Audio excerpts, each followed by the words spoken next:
Students, laws of motion.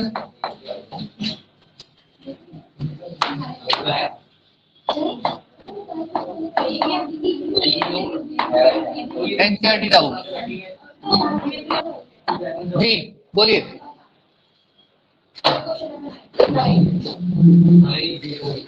Question 9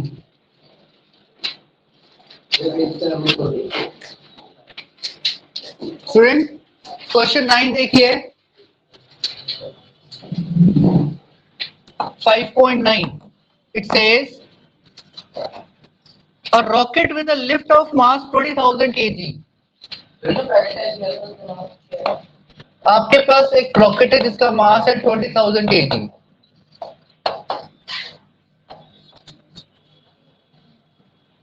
Is blasted upward with an initial acceleration of 5 metre per second square. Student एक चीज देखिए, ये rocket 5 metre per second square से ऊपर जा रहा है, तो ग्रेविटी इसको कितनी एक्सेलरेशन से नीचे खींच रही थी? 10. क्वेश्चन में बोला 10 लेने के लिए, आपकी एक्सरसाइज में लिखा है कि 10 लीजिए इसको. एक्सेलरेशन, नेट एक्सेलरेशन जो ऊपर की तरफ जा रही थी 5 मीटर पर सेकंड स्क्वायर की एक्सेलरेशन से जा रही थी. ग्रेविटी इसे नीचे की तरफ खींच रही थी 10 मीटर पर सेकंड स्क्वायर की एक्सेलरेशन से खींच रही थी. स्टूडेंट 10 नीचे की तरफ खींचने के बाद भी ऊपर की तरफ एक 5 मीटर पर सेकंड स्क्वायर की एक्सेलरेशन बची रह गई. मतलब आपने रॉकेट को कितनी एक्सेलरेशन से फेंका होगा ऊपर? 15 से फेंका होगा, 10 नीचे एक्सेलरेशन लग गई तो भी 5 ऊपर की तरफ बची ना. तो स्टूडेंट आपके पास जो नेट फोर्स होगा वो होगा F minus mg. Sir net force मतलब m इंटू ए, ऊपर की तरफ फोर्स F माइनस mg. आपके पास ऊपर की तरफ फोर्स ज्यादा है तभी तो रॉकेट ऊपर जा रहा है, नीचे की तरफ फोर्स कम है तभी तो रॉकेट ऊपर गया. तो कितना कम है? सर ऊपर में से नीचे वाले फोर्स को माइनस कर दो, तो कितना आ गया? F ma plus mg. तो आपने रॉकेट को कितनी एक्सेलरेशन दी होगी? 20,000, 5 प्लस 10. कैलकुलेट करेंगे तो इतना फोर्स आपने रॉकेट को दिया होगा. क्या बात समझ आई? ऊपर फेंकने के लिए इतना फोर्स दिया होगा. और पूछिए 9 के बाद क्वेश्चन नंबर 10. ओके, क्वेश्चन 10 देखिए. A body of mass 0.4 kg moving initially with constant speed 10 meter per second. Students, question number 10.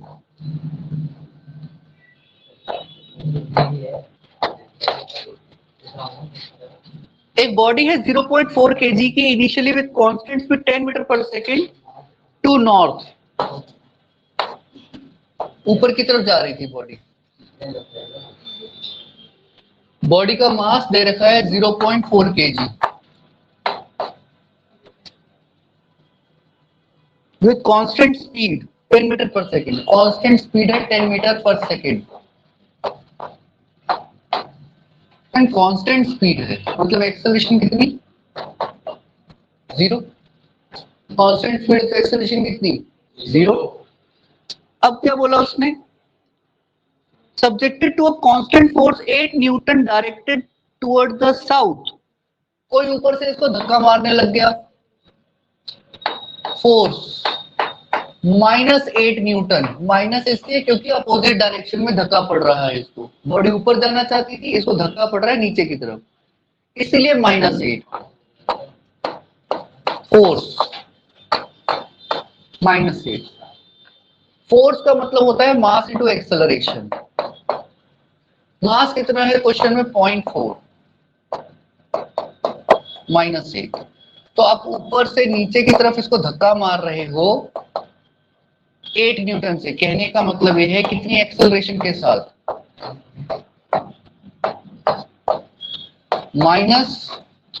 20 metre per second square की एक्सेलरेशन से धक्का नीचे की तरफ मार रहे हो।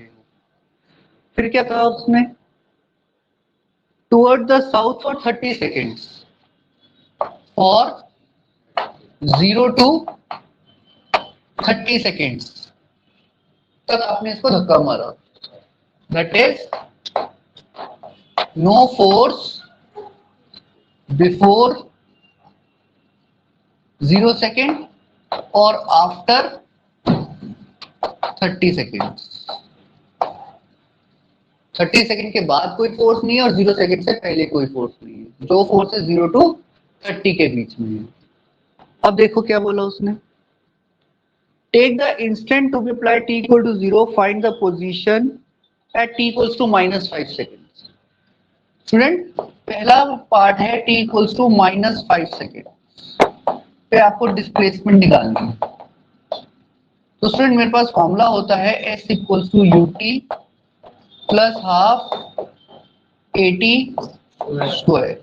u कितना था इनिशियल 10, टाइम वो बोल रहा है -5, और अब एक्सेलरेशन कितनी है, पहले यहां तक लिखो फिर आगे बात करते हैं।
जी रेफरेंस टाइम नेगेटिव हो सकता है ना,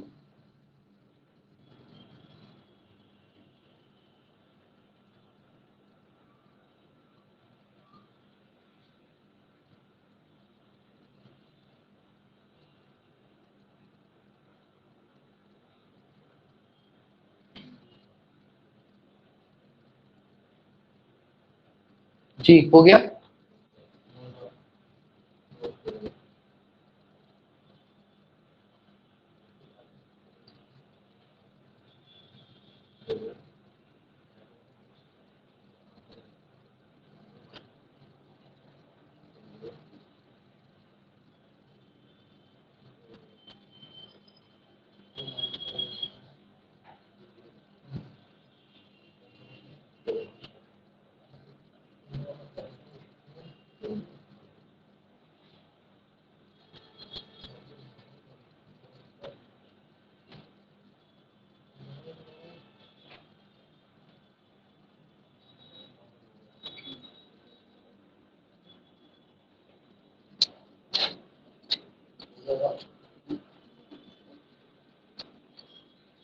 now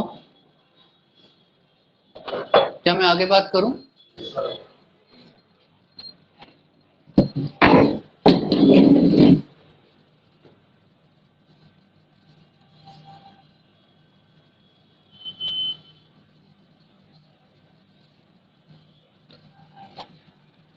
student at t equals to -5 seconds, तो s equals to ut plus half at square लगाइए यहाँ पे। नाउ स्टूडेंट्स u कितना था 10, t कितना बोला उसने -5 मतलब लेस देन 0। लेस देन 0 से पहले आपकी फोर्स कितना था, at t less than 0 second आपका फोर्स कितना था? तो नहीं था, तो 0 to 30 के बीच में था मेरा फोर्स, उससे पहले नहीं था, तो आपकी एक्सेलरेशन कितनी थी? तो सर ये 0 हो गया, सर ये 0 हो गया, और अगर ये 0 हो गया तो आंसर कितना आया? -50 मीटर। क्या मेरी बात क्लियर है? चलो दूसरा पार्ट कौन सा बोला है? t equals to 25 seconds, sir 25 seconds, ठीक। तो फिर लगाइए s equal to ut plus half at square. ut u कितना? 10, t कितना? 25, a कितना? सर 0 से लेके 30 सेकेंड्स के बीच में एक्सेलरेशन होती है, कितनी है सर? -20। तो लगा दो ना सर वैल्यू यहाँ पे 25 का स्क्वायर, कैलकुलेट करेंगे तो रिजल्ट आ जाएगा। आई बात समझ में? ठीक। तीसरा उसने क्या बोला? 100 सेकेंड तक। स्टूडेंट 0 से लेके 100 सेकेंड, उसको भी समझो। 0 से 100 सेकेंड, 0 टू 100 सेकेंड, इसको आप दो हिस्सों में स्टडी करोगे। 0 टू 30 सेकेंड्स जहां पे एक्सेलरेशन है -20, और फिर 30 टू 100 सेकेंड्स जहां पे एक्सेलरेशन नहीं है, जहां पे acceleration t equal to 100 second तक पूछा है। तो 100 सेकेंड के बीच में दो हिस्से हैं हमारे पास, जब एक बार एक्सेलरेशन -20 है और एक बार एक्सेलरेशन -20 नहीं है। क्या बात क्लियर है? नाउ स्टूडेंट्स, आपके पास s ut plus half at square, u कितना? 10, t कितना? 30, a कितना? -20, और t कितना? 30। इसको सॉल्व करेंगे तो हमारे पास S1 आ जाएगा। क्लियर? अच्छा, S2 के लिए क्या करेंगे? फिर ut प्लस, इसमें u कितना लेंगे? u कितना होगा? यहाँ पे गलती करी ना, u 10 नहीं है। स्टूडेंट ध्यान से देखो, रुको। मान लो एक तार है 0 सेकेंड से 30 सेकेंड तक चलती है, और फिर 30 से 100 सेकेंड तक चलती है। तो 30 से 100 सेकेंड के बीच में u क्या है? सर जो 0 से 30 का फाइनल है वो इसके लिए u की तरह बिहेव करेगा ना। 0 से 30 सेकेंड में जो फाइनल वेलोसिटी है वो 30 से 100 के बीच में तो इनिशियल वेलोसिटी है ना, तो पहले वो तो निकालनी पड़ेगी। पहले लिखो फिर बताता हूं,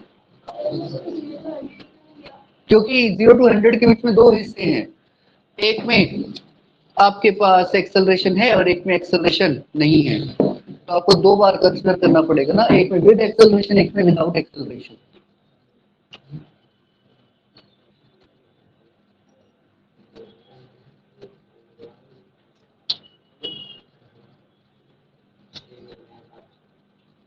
चलिए करिए।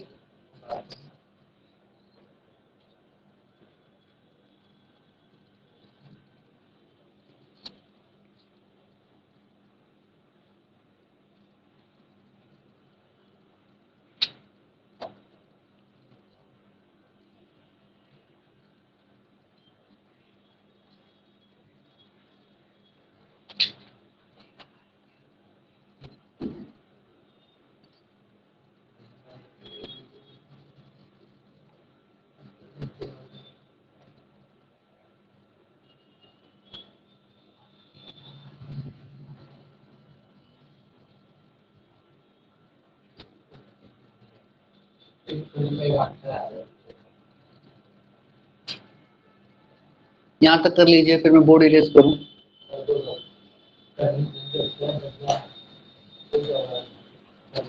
ये वाला पार्ट इरेज कर दूं। स्टूडेंट एक लाइन लिखिए कहीं पे, एक लाइन लिखिए, the final velocity for the journey, the final velocity for the journey 0 to 30 seconds, the final velocity for the journey 0 to 30 seconds will act like initial velocity, will act like initial velocity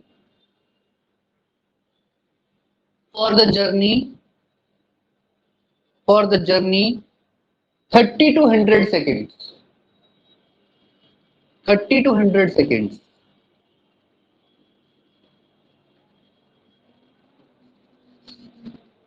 चलिए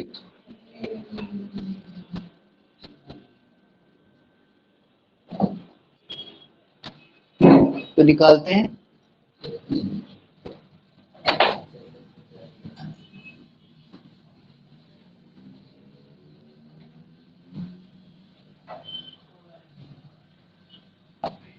तो v at 30 seconds, u at 0 seconds, a 0 to 30 seconds।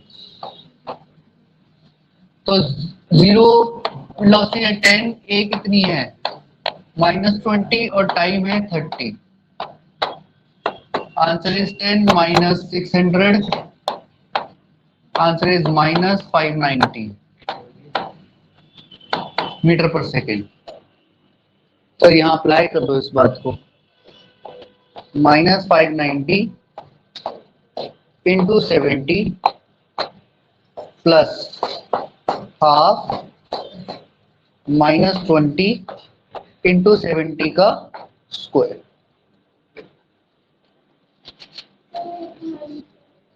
क्या? अरे यहाँ पे Excel 30 से 100 के कोई acceleration नहीं है, सॉरी 0। जी कर लीजिए, घर पे इसकी कैलकुलेशन करिएगा।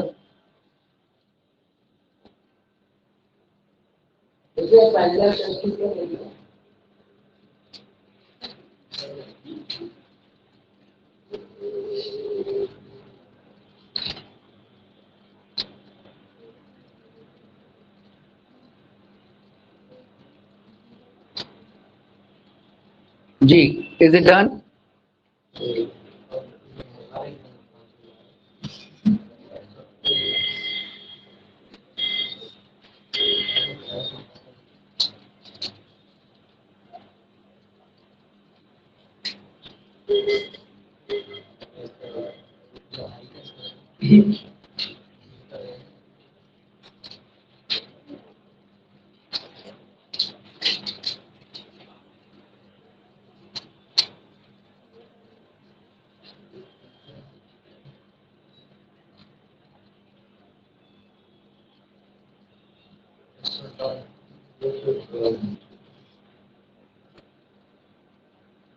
नेक्स्ट क्वेश्चन डाउट पूछिए।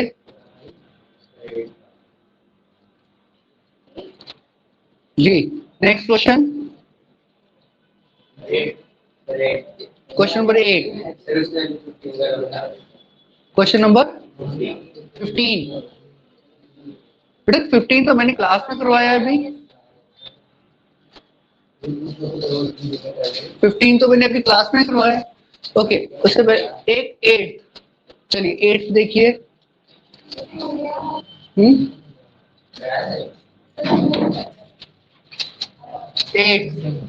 Look here.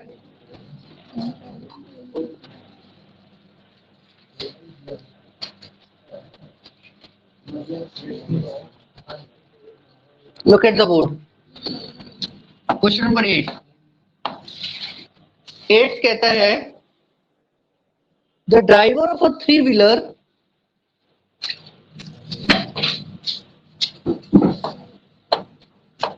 The driver of a three-wheeler moving with a speed of 36 km per hour. 36 km per hour का मतलब हो गया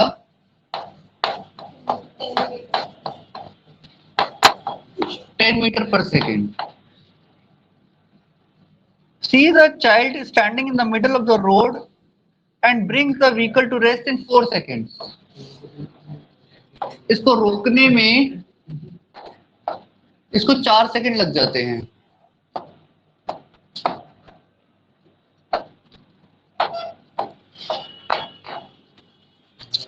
रोक भी मतलब v इक्वल टू 0 हो गया.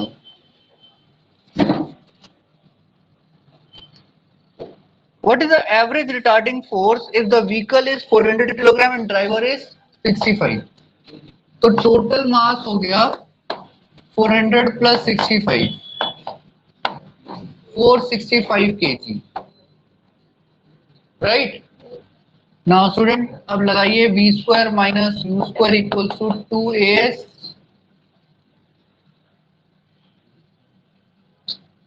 अच्छा टाइम पता है तो मैं v equal to u plus 80 लगा लेता हूँ. v equal to u plus 80, v 0, u 10, a पता नहीं, टाइम 4, तो ये आ गया minus a into 4 equals to 10, तो a equals to minus 10 by 4 minus 2.5 metre per second square. तो सर फोर्स का फॉर्मूला क्या होता है? मास इंटू एक्सेलरेशन, मतलब 465 माइनस 2.5. क्या बात क्लियर है? कैलकुलेट करेंगे तो you will get the result. जो भी आ रहा है देख लेंगे. चलिए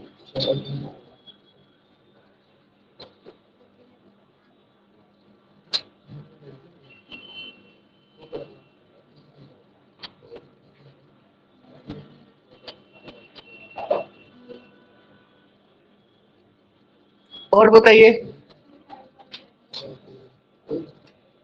हाँ जी 5.11. चलिए इसको लिख लीजिए फिर कराता हूँ.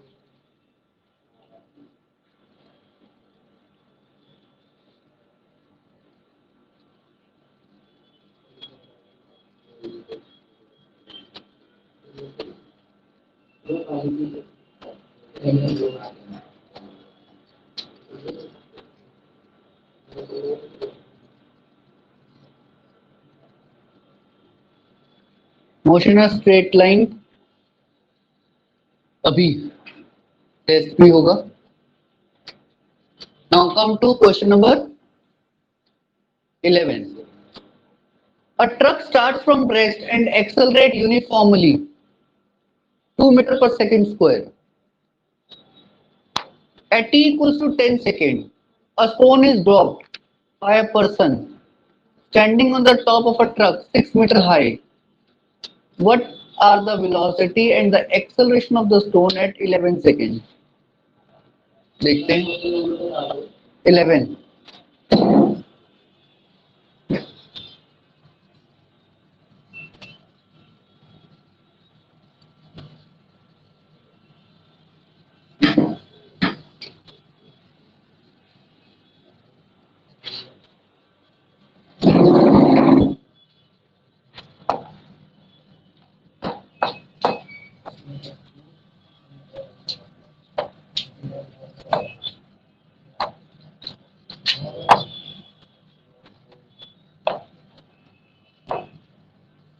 स्टूडेंट को कहता है a truck starts from rest मतलब u equal to 0 and accelerate with 2 meter per second square. 2 meter per second square.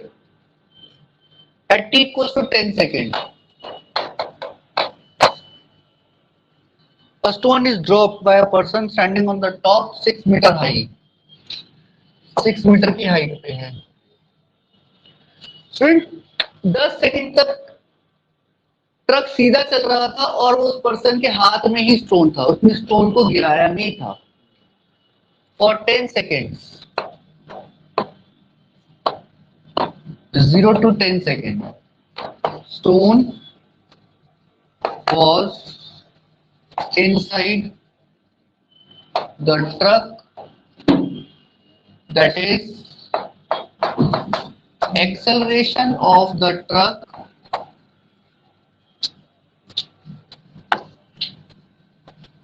is equal to acceleration of the stone.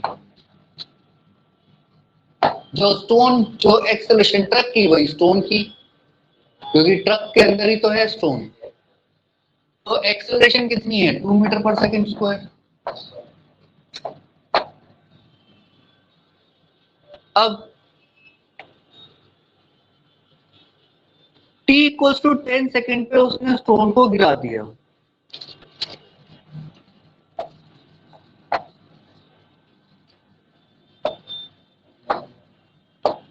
Stone को गिरा दिया। When stone is dropped, it will come out from the truck and in the influence of gravity, that is acceleration is 10 meter per second square down. Acceleration is 10 metre per second square down, नीचे gravity के influence में गिर रहा है। तो question के पहले दो पार्ट हो गए। पहले दो पार्ट कहते हैं कि पहले 10 सेकंड तक एक्सेलरेशन कितनी थी और 10 से 11 के बीच में एक्सेलरेशन कितनी थी। अब आते हैं क्वेश्चन का नेक्स्ट पार्ट पे। वेलोसिटी कितनी है 0 से 10 सेकंड के बीच में और 10 से 11 सेकंड के बीच में। देखिए, क्या तुम्हें पता होना चाहिए कि v equal to u plus at एक एक्सप्रेशन होता है? तो 0 से लेके 10 सेकंड के बारे में बात कर रहा हूं मैं।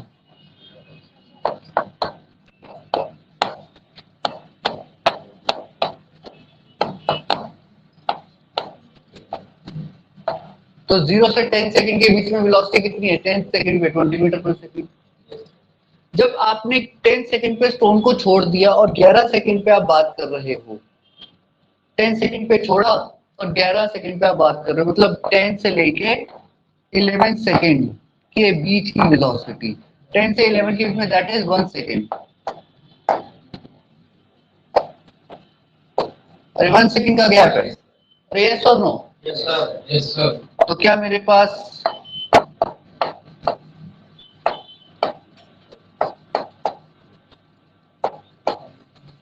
वर्टिकल न्यू वाई कितना है? वर्टिकल जब आपने छोड़ा 0, ए वाई 10, तो कितना है? 10 मीटर पर सेकंड डाउन।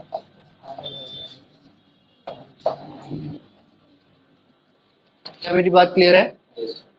कर लीजिए।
और कोई डाउट? लॉज ऑफ मोशन से और कोई है? ओके, और कोई डाउट है? Laws of motion exercise example.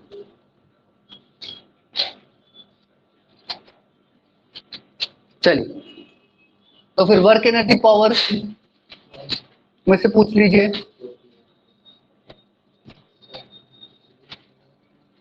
जरा वर्क एनर्जी पावर से पूछ लीजिए,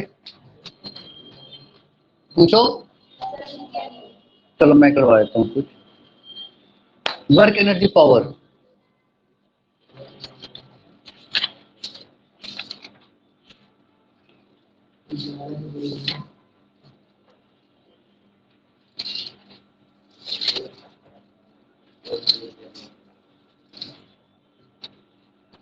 स्टूडेंट वर्क एनर्जी पावर में से example 2 we have already done, example 2, example 3 we have done it.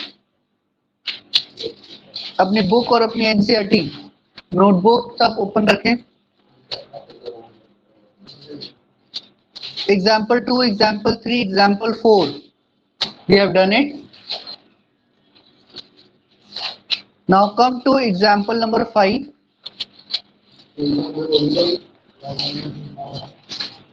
Example 5 देखिए,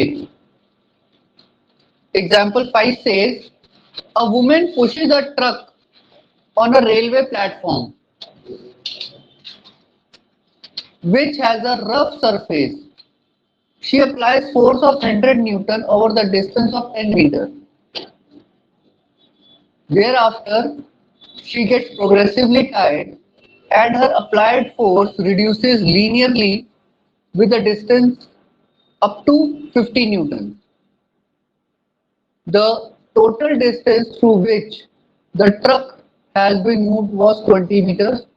Plot the force applied by the woman and the friction force, which is 50 Newton, versus displacement. Calculate the work done by the two forces over 20 meters. Now what does it mean? देखिए,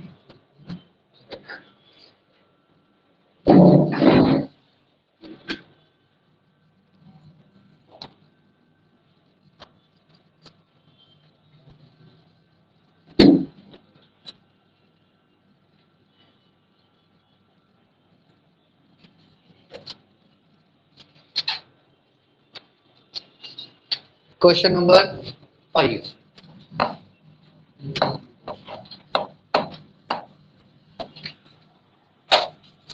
मान लो एक box है, ये आप हो, आप box को धक्का मार रहे हैं, ठीक।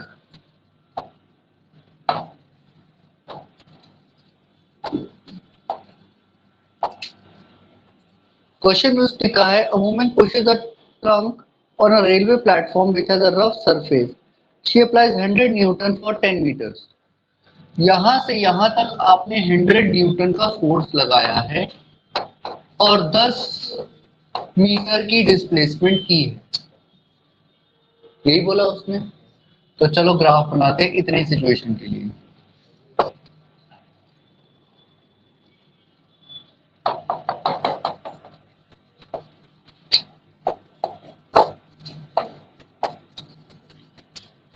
फोर्स 100 न्यूटन,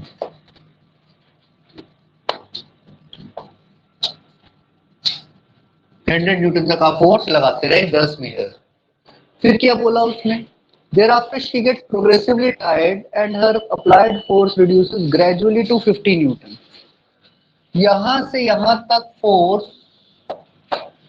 डिक्रीज कर रहा है और जब वुमेन यहां पहुंची तो आप 50 न्यूटन का फोर्स लगा पाए, क्योंकि आप थक गए थे,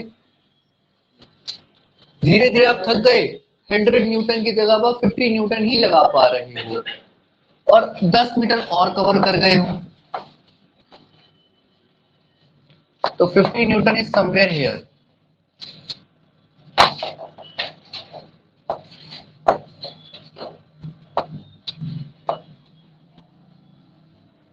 दिस इज 50। आगे क्या बोला उसने, प्लॉट द फोर्स डिस्प्लेसमेंट और फ्रिक्शन फोर्स भी दे रखा है 50 न्यूटन। बेटा फ्रिक्शन फोर्स नेगेटिव में लिया जाता है, ये फ्रिक्शन फोर्स हो गया -50 न्यूटन। ग्राफ बना लिया। अच्छा, अब वर्क डन चाहिए। स्टूडेंट वर्क डन मतलब area of force versus displacement का, तो इसका एरिया निकाल दीजिए। ये ट्रेपीजियम का एरिया, ये रेक्टेंगल का एरिया। और अगर फ्रिक्शन का भी आपसे वर्क डन निकालना है तो नीचे वाला एरिया। आई बात समझ में? लिख लो। और से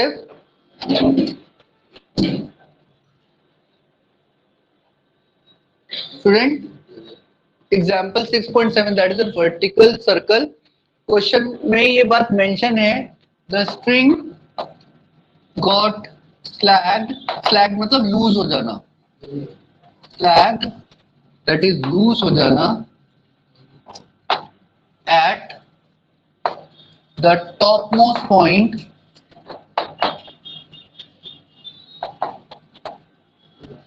C, that is tension at C equals to 0। C पे टेंशन 0 हो गई, लूज हो गया तो टेंशन गायब। अच्छा, अगर टेंशन 0 हो गई तो at C force towards the centre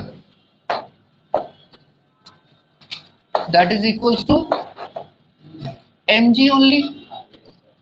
और सेंटर की तरफ लगने वाले फोर्स को तो हम सेंट्रीपिटल फोर्स कहते थे, which is called mv square by r। एक m ने m को काट दिया तो vc कितना आया, rg का, तो c पे इतनी वेलोसिटी होती है। और काइनेटिक एनर्जी पे अगर पूछूं तो वो भी निकाल लोगे, c पे हाफ mv स्क्वायर, c पे इतनी काइनेटिक एनर्जी होगी। स्टूडेंट, सी पे पोटेंशियल एनर्जी पूछूं तो भी निकाल लोगे क्या? लेट अस से यहाँ पे इसका रेडियस, इसकी लेंथ है एल और इसकी लेंथ है एल, मतलब रेडियस, तो सी पे पोटेंशियल एनर्जी पूछूं तो निकाल लोगे क्या? M g h, m g h होती है ना, एच, एच कितनी है यहाँ पे 12, हाइट कितनी है 12, लिख लो। लेंथ या रेडियस,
जी हो गया।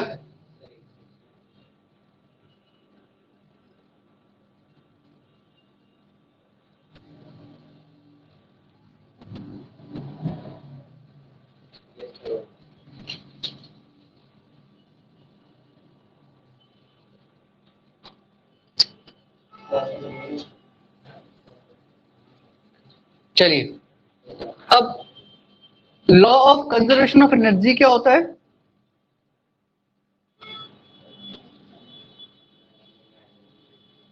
Energy can neither be created nor be destroyed, total energy of the system remains conserve. चलिए अप्लाई करते हैं इस बात को।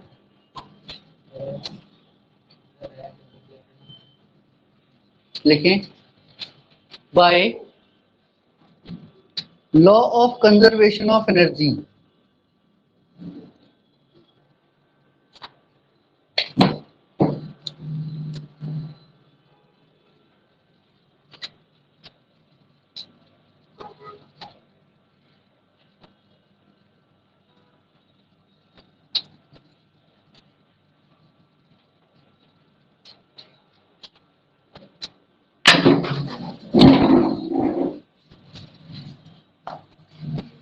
Law of conservation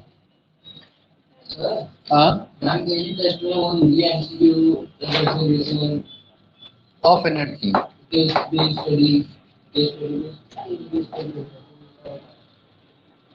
Now, students, mechanical energy at A equals to mechanical energy at B equals to mechanical energy at C. So, mechanical energy, that is kinetic energy at A plus potential energy at A. Kinetic energy at B plus potential energy at B. Kinetic energy at C plus potential energy at C. तो kinetic energy ए पे कितनी है? Half M V A का square.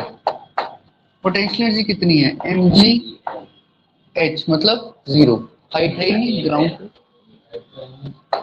B पे बात करें, half M we B का square plus M g, ground से कितनी हाइट पे है? एल।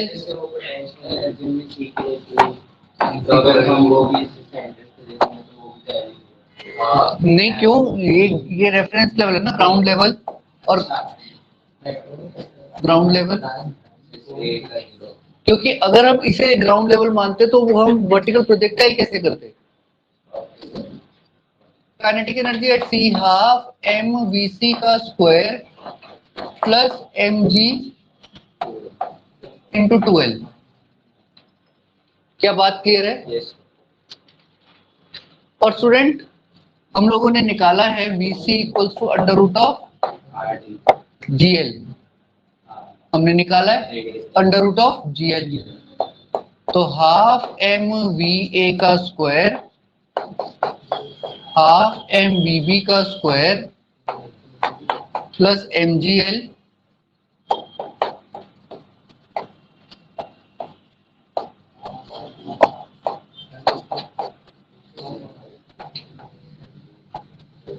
M G into 12। अब एक काम करें, इसको कंपेयर कर दें इसके साथ, हाफ एम बी स्क्वायर को इससे कंपेयर कर दीजिए। ठीक, तो आपके पास वी आ जाएगी, इन दोनों को कंपेयर कर दीजिए, वी भी आ जाएगी। कर लीजिए।